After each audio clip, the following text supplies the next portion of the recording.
Assalamualaikum warahmatullahi wabarakatuh. Perkenalkan, nama saya Muhammad Abdul Aziz. Saya dari kelas A4 Manajemen semester 2. NIM saya 1910101180. Saya akan menjelaskan 5 bukti transaksi UD elektronika. Saya di sini akan menjadi seorang akuntan yang akan menjelaskan tentang transaksi yang ada di UD elektronika. Baik, kita masuk kepada bukti yang pertama. Bukti pertama yang akan saya jelaskan adalah bukti 28. Bukti ini adalah terkait dengan penjualan. Jadi UD elektronika menjual barang terhadap PT Sinar Surya. Yang pertama kita lakukan adalah masuk pada jurnal penjualan.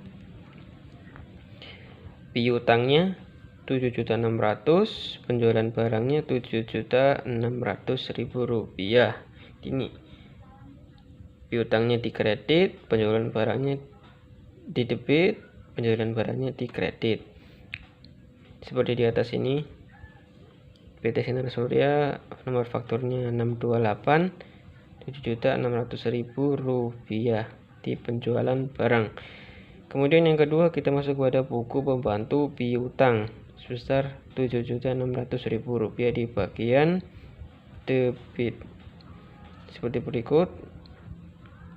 Tanggal 18 November, keterangannya penjualan JPN, debitnya 7.600.000. Kemudian di sini debitnya lagi 7.600.000 rupiah di buku pembantu piutang PT Sinar Surya. Transaksi ini dilaksanakan tanggal 18 November 1995. Selanjutnya adalah bukti 26. Di sini adalah tentang bukti pembelian. Jadi di UD elektronika membeli barang di PT Dunia Elektronika. Jadi yang pertama kita masukkan adalah jurnal pembelian. Utangnya 8.400.000, totalnya dari sini. Di bagian debit pembeliannya 8.400.000 rupiah.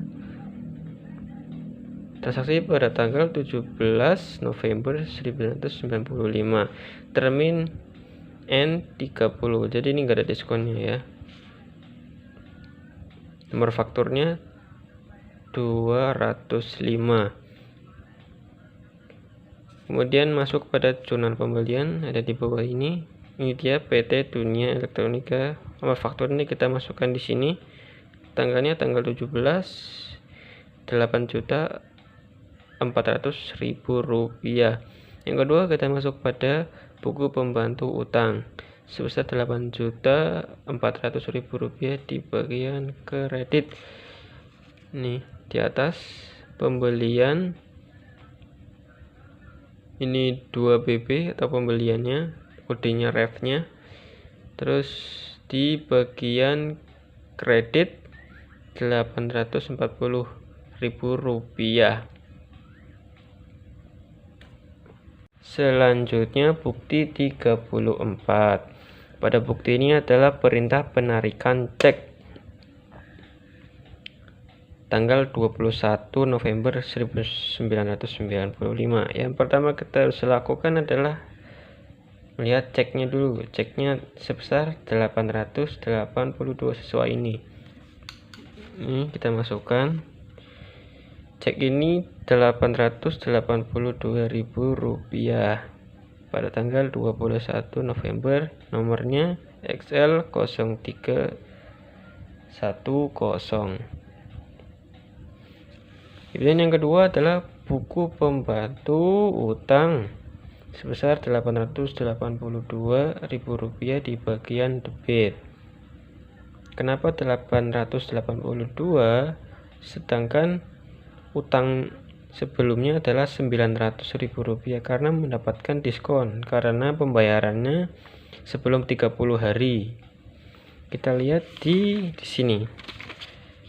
Di bukti 29 adalah jurnal pembeliannya, ada termin 2/10 N per 30. Artinya jika kita membayarnya sebelum hari ke-30 setelah pembelian, kita dapat diskon 2%. 2%-nya itu adalah 18.000. Jadi kita bayarnya Rp882.000. Kemudian lanjut ke jurnal pengeluaran kas, ada di atas. CV Borobudur tanggal 21, nomor ceknya 310. Terus utang dagangnya Rp882.000, kasnya juga sama Rp882.000. Bukti selanjutnya adalah bukti 25. Pada bukti ini adalah UD Elektronika mendapatkan pembayaran dari penjualannya kepada PT Bintang Mahkota. Jadi bukti ini adalah bukti penerimaan kas sebesar Rp6.860.000. Kenapa jumlah demikian? Padahal kita lihat pada bukti 13, Bintang Mahkota itu berhutang Rp7 juta karena pembayarannya tidak sampai 30 hari. Dari awalnya dia membeli pada tanggal 8, dia langsung bisa membayar tanggal 14, langsung mendapatkan diskon 2%. Jadi menjadi jumlahnya Rp6.860.000. Lalu yang kedua kita masukkan kepada jurnal penerimaan kas. Di sini PT Bintang Mahkota, nomor ceknya 1975, kasnya Rp6.860.000, potongan tadi sebesar 2% Rp140.000, dan piutang dagangnya Rp6.860.000. Kemudian yang kedua kita masuk kepada buku pembantu piutang sebesar Rp6.860.000 di bagian kredit. Ada di sini kita bagian pelunasan. Pelunasannya draftnya itu JPN, N-nya itu adalah pelunasan. Di bagian kredit Rp6.860.000. Kemudian kreditnya sebelah sini adalah potongannya Rp140.000. Bukti selanjutnya adalah bukti 65. Pada bukti ini adalah memo. Jadi di sini tertera, kita langsung ke jurnal umum. Di sini ada biaya gaji bagian penjualan di debit sebesar Rp5 juta.